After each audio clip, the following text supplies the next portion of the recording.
Assalamualaikum warahmatullahi wabarakatuh. Selamat pagi anak-anak semua. Bagaimana kabar kalian hari ini? Sehat semua? Nah, sebelum memulai pelajaran hari ini, silahkan tempat duduknya dirapikan. Ketua kelas, silahkan memimpin berdoa kita pada pagi hari ini. Ada yang tidak masuk hari ini? Semua masuk? Bagus, alhamdulillah.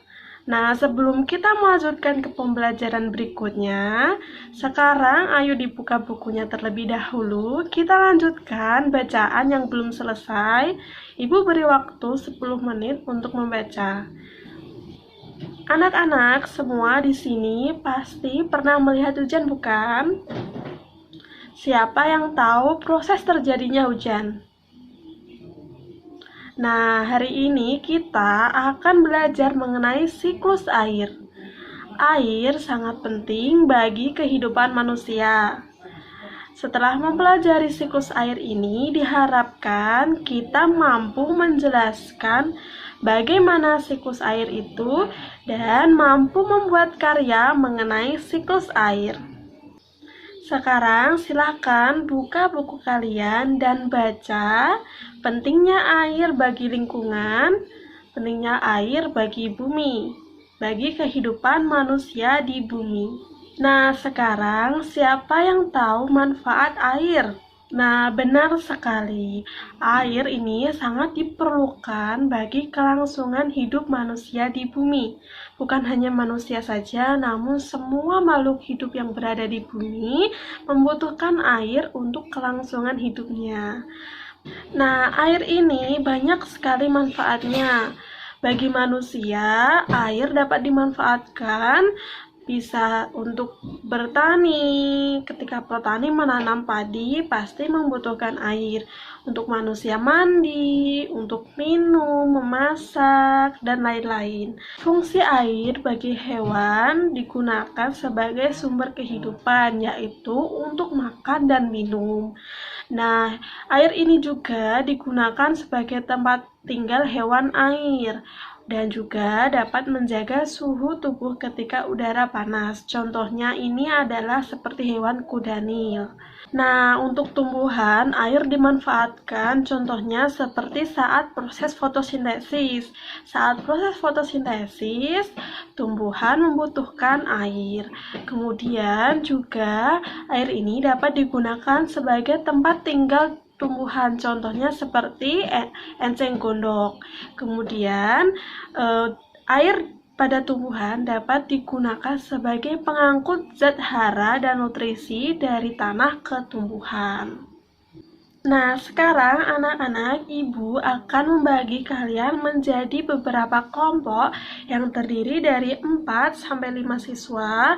Kemudian kalian baca teks siklus air dan amati gambar siklus air. Nah, setelah kalian mengamati dan membaca, silahkan kalian tulis pada buku tulis kalian masing-masing atas informasi yang kalian dapat dari gambar maupun dari cerita yang telah kalian baca. Anak-anak sudah semua menulisnya? Sudah ditulis semua informasi yang kalian dapat dari bacaan maupun dari gambar? Selanjutnya, silakan kalian berdiskusi dengan kelompok kalian membuat karya mengenai siklus air. Kalian bebas membuat karya seperti apa yang semenarik mungkin. Dan tentunya siklus air yang benar ya. Sudah selesai?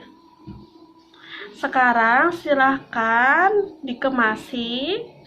Kemudian kelompok 1 silahkan mempresentasikan hasil karya kalian. Nanti kelompok yang lain silahkan memberi masukan atau menanggapi hasil karya dari kelompok 1. Kemudian nanti dilanjutkan ke kelompok berikutnya ya. Semua kelompok sudah presentasi? Tepuk tangan untuk kita semua. Hari ini kita telah belajar mengenai siklus air. Bagaimana perasaan kalian? Nah, air sangat penting bagi kelangsungan hidup makhluk hidup di bumi, baik itu bagi manusia, bagi hewan, dan untuk tumbuhan. Hayo, tadi apa saja proses siklus air? Proses siklus air ada evaporasi, kondensasi, presipitasi, dan transpirasi. Nah, keempatnya ini harus kalian ingat ya. Anak-anak, sekian pembelajaran kita pada hari ini. Semoga dapat bermanfaat bagi kita semua. Jangan lupa untuk PR-nya dikerjakan di rumah untuk tugas latihan halaman berikutnya. Sekarang silahkan barang-barangnya dikemasi, tempat duduknya dirapikan. Ketua kelas silahkan memimpin berdoa kita untuk pulang ke rumah masing-masing. Sekian pembelajaran hari ini. Wassalamualaikum warahmatullahi wabarakatuh. Hati-hati di jalan.